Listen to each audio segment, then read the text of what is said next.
There's a piece of Viking equipment more important to surviving the open ocean than the sword, the shield, or the ship itself, and it's never in the movies. It's not a weapon. It's not armor. It's something almost nobody thinks about, and without it, the entire Viking Age simply doesn't happen.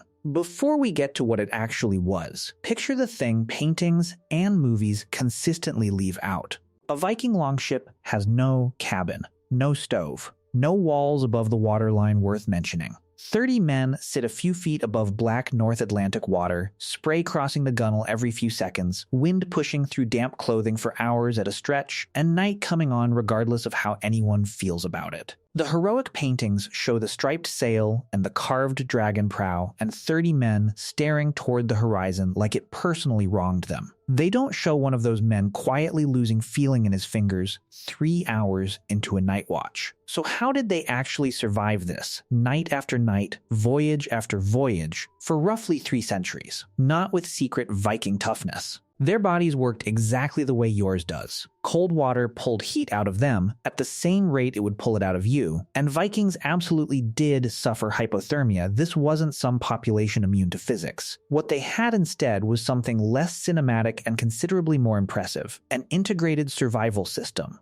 built collectively, refined over generations, where almost every piece depended on every other piece. Start with the part nobody expects. The most important survival technology on a Viking ship wasn't carried by the crew. It was worn by them, and it came from sheep. Wool is, on paper, an unremarkable material. In practice, it solved a problem that should have made North Atlantic seafaring close to impossible. Wool fibers grow with a natural crimp, a tight, springy waviness that traps countless microscopic pockets of air inside the fabric. And trapped air is one of the best insulators available in nature. That alone would make wool a decent cold weather material. What makes it genuinely strange is what happens when wool gets wet. Wool fiber is hygroscopic. It can absorb roughly a third of its own weight in moisture vapor before it even starts to feel damp to the touch. And as it absorbs that moisture, a chemical process called the heat absorption actually releases a small amount of warmth as a byproduct. A wet wool garment isn't just less bad than a wet cotton or linen garment. Under the right conditions, it's doing something closer to slow, passive self-warming, while everything else around it gets steadily colder. None of this makes wool magic. And it's worth being honest about where the myth overreaches. Fully soaked wool becomes heavy, and enough water eventually displaces enough of that insulating air that a sailor in saturated wool, exposed to wind, can absolutely become dangerously cold sorption heat, and crimped fiber structure only buy you a better margin, not immunity. But on the North Atlantic, a better margin is the entire game. It's the difference between a bad night and a body in the water. Getting that wool onto a body took an almost unbelievable amount of invisible labor, and this is the detail that tends to get skipped entirely. Every tunic, cloak, blanket, mitten, and critically, every sail on the ship had to be sheared, cleaned, carded, spun into thread by hand, and woven into cloth before anyone could even think about cutting and sewing it into something wearable. Experimental archaeologists who reconstructed a single Viking sail using historically accurate methods. For a ship roughly the size of the famous Sea Stallion Longship, measured the spinning and weaving alone at nearly 7,850 hours, the equivalent of one person working full-time for close to 4.5 years, on the wool of somewhere around 200 sheep for one sail. And that's before counting the tunics, cloaks, and blankets every single crew member also needed. There's a blunt way to put this that the myth of the lone heroic raider tends to erase completely. No textile labor, no voyage. The sword gets the museum display case. The spindle is the reason there was a Viking Age to display swords from at all. Clothing itself was layered rather than singular, and the layering mattered as much as the wool. A typical system started with an undergarment, often linen, where it was available, followed by woolen tunics and leg coverings, then additional wool layers, and an outer cloak on top. Archaeological finds show real variation by region, wealth, and era, so there was no single official Viking uniform. What stayed consistent was the underlying logic. Several thinner layers trap more insulating air than one thick layer, and layers can be added, loosened, or stripped off entirely as the work changes. A man rowing hard generates enormous internal heat and needs to vent it before he sweats through his clothing from the inside. Sweat is genuinely dangerous in cold conditions, because evaporating it costs the body real heat And once the rowing stops, wet fabric plus a hard wind can turn a triumphant hour at the oars into a medical emergency by midnight. An experienced sailor managed this actively. Open the cloak while working, close it while resting, swap a soaked layer for a dry one the moment dry cloth was available. The goal was never staying dry. It was staying warm enough, continuously, by constantly adjusting. Hands and feet lost the fight first, and Norse crews had a specific answer for that too. When the body gets cold, it deliberately restricts blood flow to the extremities to protect the core organs, a smart trade-off for survival. A miserable one for whoever's fingers are being sacrificed. To fight this, Viking Age Scandinavians relied on a textile technique called Nailbinding, literally needle binding, a single needle looping method that predates knitting in the region entirely. It produced dense, stretchy, genuinely warm mittens and socks, and archaeologists have recovered real examples. A nail-bound wool sock excavated from Viking Age York, along with mitten fragments from Iceland. This wasn't decorative craft. It was purpose-built cold-weather engineering, made one interlocking loop at a time, entirely by hand. The ship itself offered almost none of what you'd expect from shelter. That absence was deliberate, not an oversight. A Longship's open hull, low sides, and lack of a heavy roof were exactly what let it move fast, row efficiently.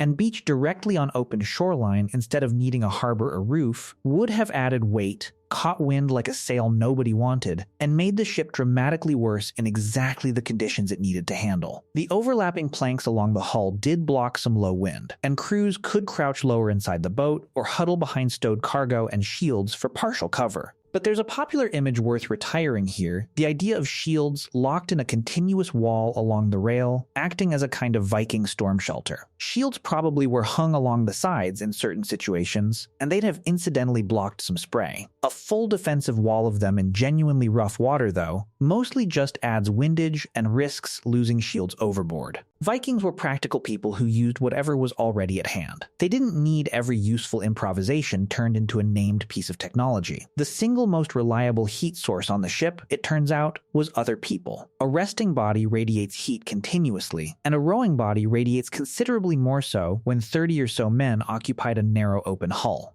Huddled together and sheltering each other from wind, the exposed surface area of the group dropped, and a genuinely warmer microclimate formed around the crew. This wasn't a cure by itself. It couldn't rescue clothing already saturated by seawater, and packed bodies breathing and sweating in close quarters generated their own dampness in return.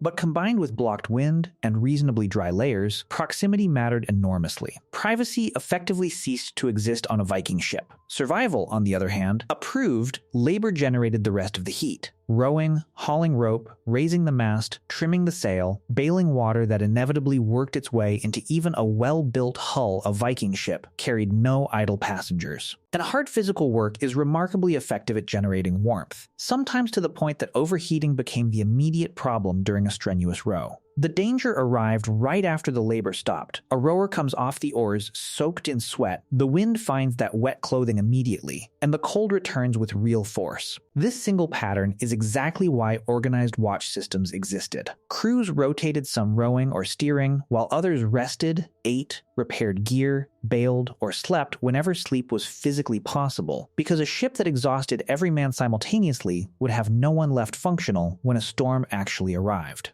Modern reconstruction crews who've sailed authentic replica longships consistently report the same experience. Real fatigue, real cold, and almost no privacy. Sleeping wrapped in wool blankets wedged between the rowing benches while the vessel kept moving underneath them. When conditions allowed it, temporary shelter helped close the gap further. Textile evidence from Viking ship burials at Oseberg and Gokstad includes remnants believed to be ship's tent fabric, and later written sources describe tents raised over ships. Particularly while anchored, rather than underway a canopy fighting a full gale, does more harm than good, catching wind and blocking the crew's ability to actually work the sail. So shelter got used opportunistically. A covering rigged at anchor in calm water, a tent pitched after beaching for the night, never something carried open and proud through genuinely dangerous seas. And getting ashore, whenever the coastline allowed it, wasn't a failure of the voyage. It was the actual strategy. A longship's famously shallow draft let it pull directly onto beaches and up rivers that deeper vessels couldn't approach at all, which meant a crew could land, build a real fire, dry soaked clothing,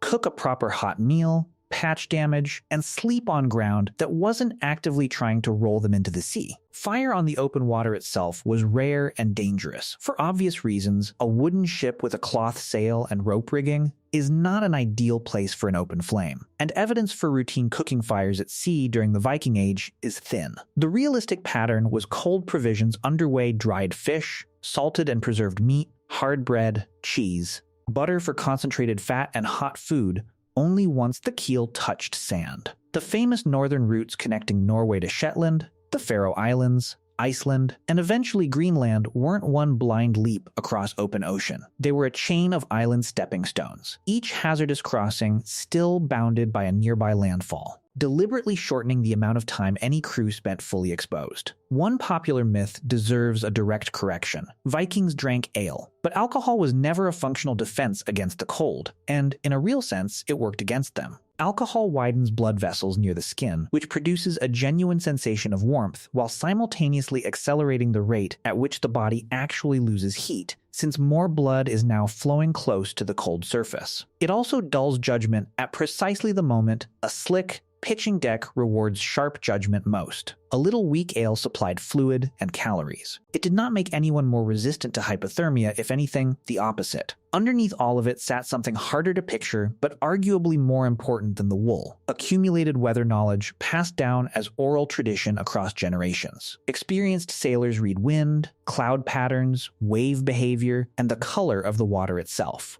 and used that reading to decide when a crossing was survivable and when it flatly wasn't. This wasn't superstition. It was working knowledge refined by every crew that came before, and it very likely saved more lives than any single physical object on the ship. The most effective piece of cold weather equipment a Viking crew ever carried may have simply been a captain experienced enough to say, "Correctly, we are not leaving today." Even with all of that, the sea still won sometimes, and it's worth resisting the urge to tidy that part away.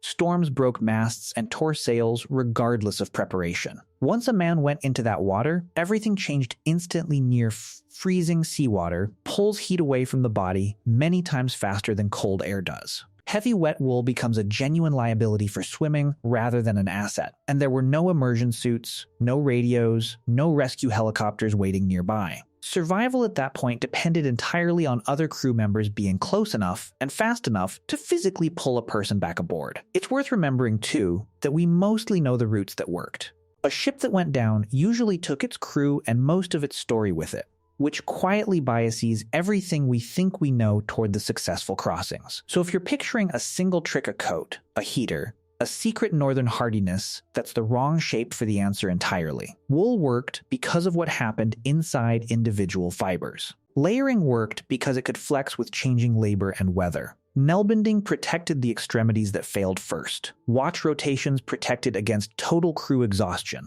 Beaching converted the coldest, most dangerous parts of a voyage into something survivable. Every single piece was incomplete on its own. Together, stacked and constantly adjusted by people who understood exactly how cold worked, they formed something closer to a culture than a checklist one where warmth was never really a personal achievement. It was collective, negotiated hour by hour by 30 exhausted people who understood correctly that any one of them failing could put the whole crew at risk. That's the part the paintings really can't capture, because it isn't dramatic in the way a solitary hero at the prow is dramatic. It's 30 people, freezing and soaked, quietly keeping each other alive through nothing more glamorous than wool, timing, and each other's body heat, and somehow, most of the time, it worked. Would you have survived a single night on one of these ships? Or does that question answer itself? Let me know what you think in the comments. See you in the next one.